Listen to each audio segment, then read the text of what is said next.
आप ग्रामीणों से बात करते हैं तो इससे जो वहां का सामान्य नागरिक है या वहां के गांव के जो एक प्रकार से लीडर लोग हैं, 5 होते हैं, 10 होते हैं, 15 होते हैं, अलग अलग क्षेत्र के होते हैं, उनको जब शंकाओं का समाधान होता है और डायरेक्टली आपके साथ जुड़ते हैं तो उनका आत्मविश्वास अनेक गुना बढ़ जाता है। सारी आशंकाएं एक प्रकार से आत्मविश्वास में बदल जाती है। आपकी मौजूदगी से, आपके संवाद से गांव में ये डर निकल जाता है कि कुछ हो गया तो हम कहां जाएंगे, हमारा क्या होगा। आपको देखते ही तो सारा मन उसका बदल जाता है। इससे लोगों में साहस के साथ ही अपने गांव को बचाने की जागरूकता भी बढ़ती है।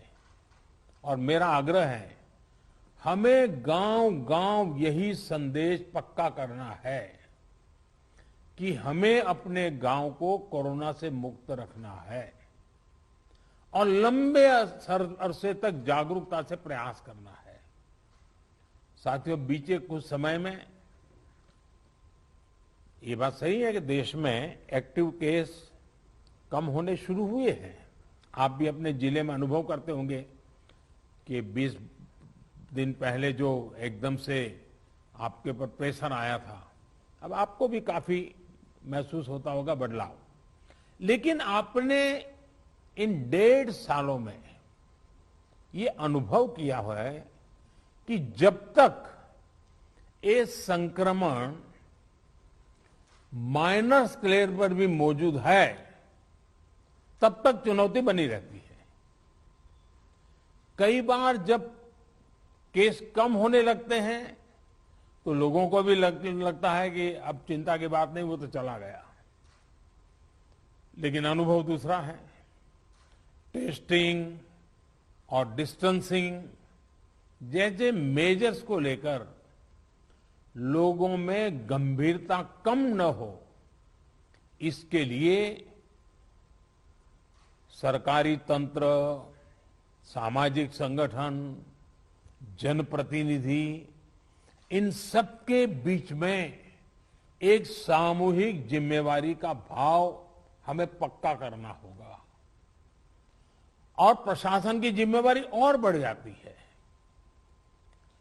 कोविड एप्रोप्रिएट बिहेवियर जैसे मास्क पहनना, हाथ धुलना, जब इनमें कोई कमी नहीं आती, आपके जिलों में, आपके जिलों के बाजारों में, गांवों में कम से कम होने के बाद भी लोग सभी दिशा निर्देशों का पालन करते हैं तो ये कोरोना से लड़ाई में बहुत मदद करता है।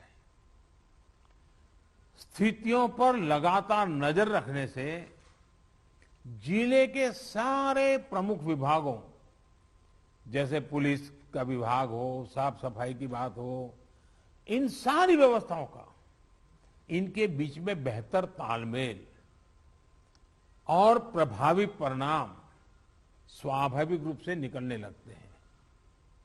मुझे आपके कई जिलों से इस रणनीति पर काम करने के रिजल्ट्स की जानकारी मिलती रही है। इन जगहों पर आपने वाकई बड़ी संख्या में लोगों का जीवन बचाया है।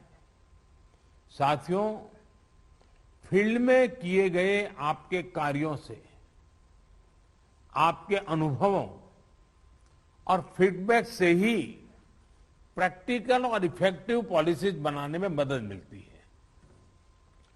टीकाकरण की रणनीति में भी हर स्तर पर राज्यों और अनेक स्टेक होल्डर से मिलने वाले सुझावों को शामिल करके आगे बढ़ाया जा रहा है। इसी क्रम में स्वास्थ्य मंत्रालय की तरफ से 15 दिन के टीकों की उपलब्धता की जानकारी राज्यों को दी जा रही है। वैक्सीन सप्लाई टाइमलाइन की स्पष्टता होने से टीकाकरण से जुड़े मैनेजमेंट में आप सभी को और आसानी होने वाली है। मुझे विश्वास है कि हर जिले और वैक्सीनेशन सेंटर के स्तर पर सप्लाई और सुदृढ़ होगी।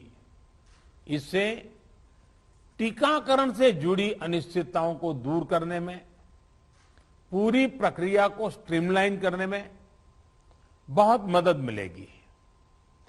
वैक्सीनेशन का जो प्लान है, जो कैलेंडर है, उनको हम नियमित रूप से अलग अलग मीडिया प्लेटफॉर्म पर अधिक से अधिक साझा करेंगे तो लोगों को कम से कम परेशानी होगी।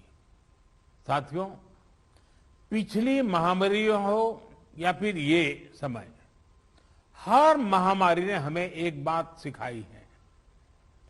महामारी से डील करने के हमारे तौर तरीकों में निरंतर बदलाव, निरंतर इनोवेशन, निरंतर अपग्रेडेशन बहुत जरूरी है। ये वायरस म्यूटेशन में स्वरूप बदलने में माहिर है। एक प्रकार से बहुरूपिया भी है और ये वायरस धूर्त भी है। तो हमारे तरीके और स्ट्रेटेजीज भी डायनेमिक होने चाहिए। साइंटिफिक लेवल पर हमारे वैज्ञानिक वायरस के बदलते स्वरूपों से निपटने के लिए दिन रात काम कर ही रहे हैं।